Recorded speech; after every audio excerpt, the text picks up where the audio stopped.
ایک روایت ایسی ہے، دیکھیے اس میں مسلک کا بھی فرق نہیں ہے. آپ حضرات نے سنا ہوگا اکثر بیان کرتے ہیں لوگ کہ جب رسول اللہ صلی اللہ علیہ وآلہ وسلم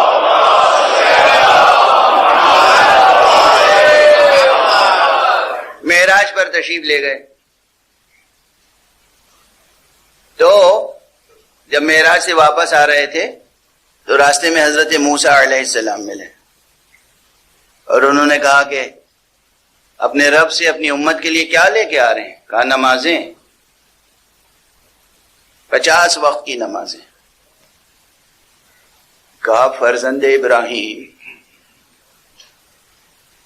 در یتیم آمنہ، مصطفیٰ، ارے تمہاری امت میں یہ سکت نہیں ہے کہ 50 وقت کی پڑھ سکے.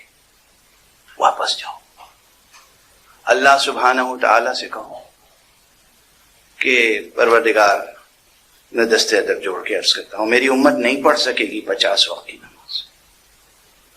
تو واپس گئے حضرت، اور اس کے بعد خوب پڑھی جاتی ہے ممبر سے، جھوم جھوم کے لوگ پڑھتے ہیں اور اونگ اونگ کے لوگ داد دیتے ہیں.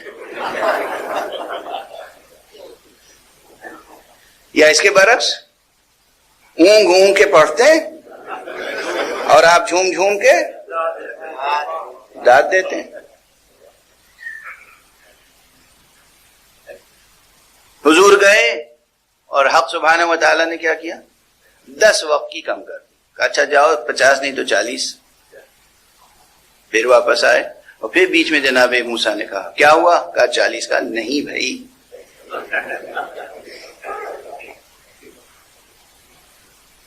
یہ 40 بھی نہیں پڑھ پائیں گے،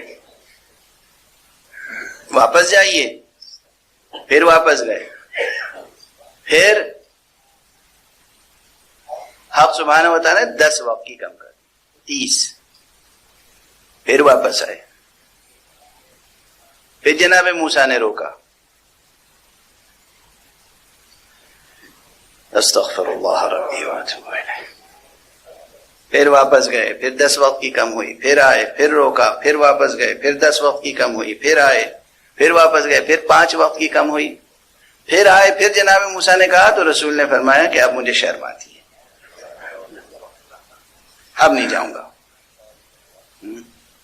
آپ حضرات سوچ رہے ہوں گے کہ ایک بار اور چلے ہی جاتے ہیں.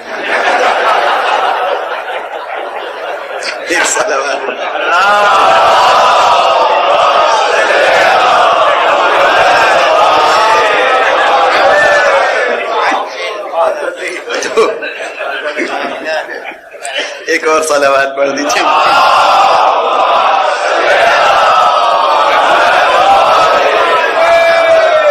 بس ایک بار اور چلے جاتے، یا تو ایک وقت کی رہ جاتی یا بالکل ہی معاف ہو جاتی. نعوذ باللہ من ذالک. اب آپ غور فرمائیے کہ اس روایت کو کس نے جعل کیا ہے؟ پہلی منزل میں خود حق سبحانہ و تعالیٰ کا مذاق اڑایا جا رہا ہے. اللہ عالم ہے، حکیم ہے، رؤوف ہے، رحمان ہے، رحیم ہے، اپنے بندوں پر مہربان ہے.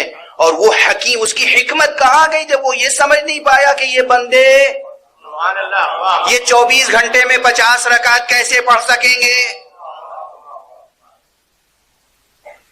وہ 100 گھنٹے کا دن رات تو بنایا نہیں تھا. تو سب سے پہلا سوال قائم ہوتا ہے صفات حق پر، دوسرا سوال قائم ہوتا ہے نبوت مصطفیٰ پر. یہ خاتم النبیین ہیں، یہ زیادہ عالم ہے یا موسیٰ علی نبینا وعلیہ السلام؟ غور فرما رہے ہیں آپ.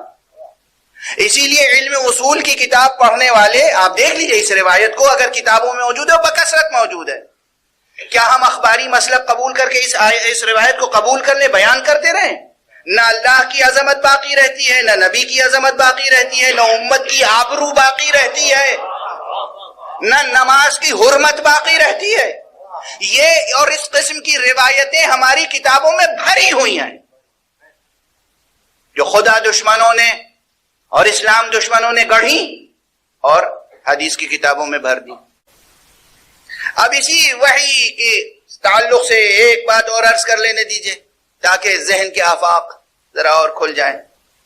سب کے لیے گزارش کر رہا ہوں، یہ کوئی مسلکی گفتگو نہیں ہے. خدا کی عظمت کو پہچانے، نبی کی عظمت کو پہچانے. اگر میں کوئی پیغامبر آپ کے پاس بھیجوں براہ راست،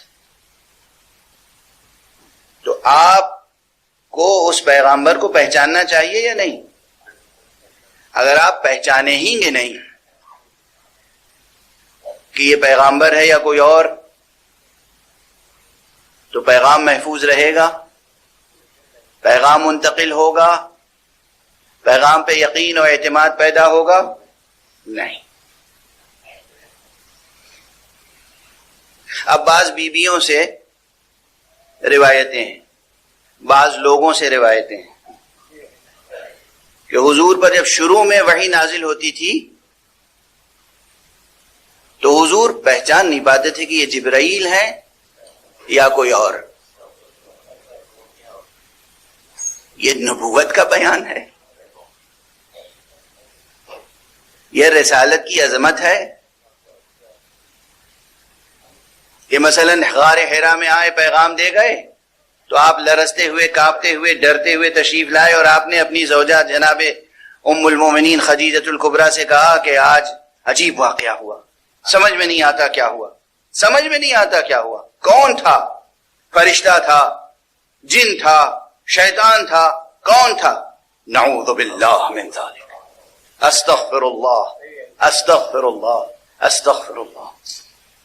پیغمبر خود پہلی منزل میں اگر شبہے میں مبتلا ہیں تو پھر پیغمبر پر ایمان لانے والے یقین کہاں سے لائیں گے؟ کیا کیا مسلمانوں نے لکھ رکھا ہے اپنی کتابوں میں. جب پہلی وحی نہیں، مان لیجیے پہلی بار جو وحی آئی تھی اس میں شک و شبہ ہو گیا، جب پہلی بار ایک بار ہو گیا تعلق قائم، اب دوبارہ تو پیغامبر کو پہچاننے میں شبہ نہیں ہونا چاہیے. اب معلوم ہوا کہ آپ اپنے بیت الشرف میں تشریف فرما ہے، غار میں نہیں، غار حرا میں نہیں، مکے میں بی بی جناب خدیجۃ الکبریٰ کے بیت الشرف میں ہے. اور ایک مرتبہ کہتے ہیں پھر وہ نظر آیا، پھر وہ نظر آیا، پتہ نہیں کون ہے، فرشتہ ہے یا شیطان ہے. استغفر اللہ ربی واتوب الیہ. اور اس وقت جناب خدیجہ فرماتی ہیں تم میرے قریب آ جاؤ، تم میرے قریب آ جاؤ، تم میرے قریب. اور لوگ یہ پڑھتے ہیں اور مجمع سر دھنتا ہے. کس نے سحر کر دیا عقلوں پر تمہاری مسلمانوں؟ کس نے جادو کر دیا؟ یہ عظمت نبوت ہے، یہ عظمت وحی ہے، یہ عظمت رسالت ہے، یہ ناموس مصطفیٰ کی عظمت ہے. بی بی خدیجہ فرما رہی ہے میرے قریب آ جاؤ. اللہ نے رسالت کس پر نازل کی تھی، خدیجہ پر یا مصطفیٰ پر؟ میرے قریب آ جاؤ، بتاؤ. اچھا میرے بالکل زانو پہ بیٹھ جاؤ، بتاؤ کہ اب بھی وہ نظر آ رہا ہے؟ فرمایا ہاں اب بھی نظر آ رہا ہے، اب بھی نظر آ رہا ہے. اچھا اپنا سر میرے سینے کے قریب یا میرے لباس کے اندر ایسے لے آؤ.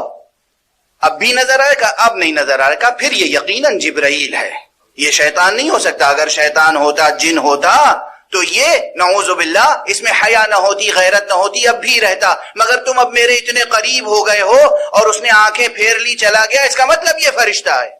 کیا معیار ہے فرشتے کو پہچاننے کا؟ رسول نہیں پہچان رہے ہیں کہ یہ جبرائیل ہیں. خدیجہ مختلف طریقوں سے آزما کر بتا رہی ہیں محمد یہ جبرائیل ہیں. یہ ہے مسلمانوں کا لٹریچر، یہ ہے روایتیں، یہ ہے حدیثیں. اس طرح آپ نے اپنے نبی کو پہچانا ہے. اور 1400 برس گزر گئے، 1500 برس گزر گئے. اگر نبی کی نبوت اور وحی کی حقیقت یہی ہے تو پھر مسلمان یقین میں کیسے پختہ ہو سکتا ہے؟